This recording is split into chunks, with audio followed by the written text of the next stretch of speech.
Ectopic pregnancy అంటే form అయిన embryo గర్భసంచిలో కాకుండా ఇంకా వేరే ప్లేసెస్లో ఇంప్లాంట్ అయితే అప్పుడు దాన్ని ఎక్టోపిక్ ప్రెగ్నెన్సీ అంటాము. Most common site for ectopic pregnancy వచ్చేసి ట్యూబ్, ఫాలోపియన్ ట్యూబ్స్.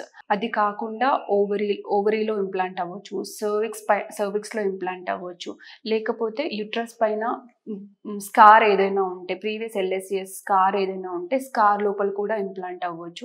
ఇంకా రేర్ కండిషన్ వచ్చేసి అబ్డామినల్ పెరిటోనియల్ క్యావిటీలో కూడా ఇంప్లాంట్ అవ్వచ్చు. దీన్నే ఎక్టోపిక్ ప్రెగ్నెన్సీ అంటాము. Most common cause for the ectopic pregnancy వచ్చేసి ఇన్ఫెక్షన్స్, సాల్పింజైటిస్, ఎనీ ట్యూబల్ ఇన్ఫెక్షన్స్, ఏదైనా pelvic sexually transmitted diseases, pelvic infections ఏవైనా లోపలికి స్ప్రెడ్ అయిపోయి ట్యూబ్ లోపల ఇన్ఫెక్షన్స్ రావడం కానివ్వండి, స్మోకింగ్ చేసే కానివ్వండి, ప్రీవియస్గా ట్యూబ్స్ పైన ఎనీ సర్జరీ అయినప్పుడు ట్యూబెక్టమీ ఆపరేషన్ చేయించుకొని మళ్ళీ రీకెనలైజేషన్ చేయించుకునే వాళ్ళలో ఎక్కువగా చూడొచ్చు.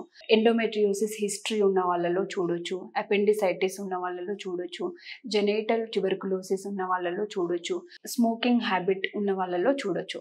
ఎందుకు ఈ ట్యూబ్స్లోనే ఇంప్లాంట్ అవ్వడానికి మెయిన్ రీజన్ ఏంటంటే, ఏదైనా ఇన్ఫెక్షన్, ఏదైనా రీజన్ వల్ల ట్యూబ్ లోపల ఉన్న ఇన్నర్ లేయర్ డ్యామేజ్ అయ్యి దాని మొటిలిటీ యాక్టివిటీ తగ్గిపోతుందో అప్పుడు ఎంబ్రియో ఫామ్ అయిన తర్వాత మూవ్ అవ్వకుండా అక్కడే స్ట్రక్ అయిపోయి అక్కడే ఇంప్లాంటేషన్ ప్లాన్ చేసినప్పుడు ట్యూబల్ ఎక్టోపిక్ ప్రెగ్నెన్సీ అనేది వస్తుంది.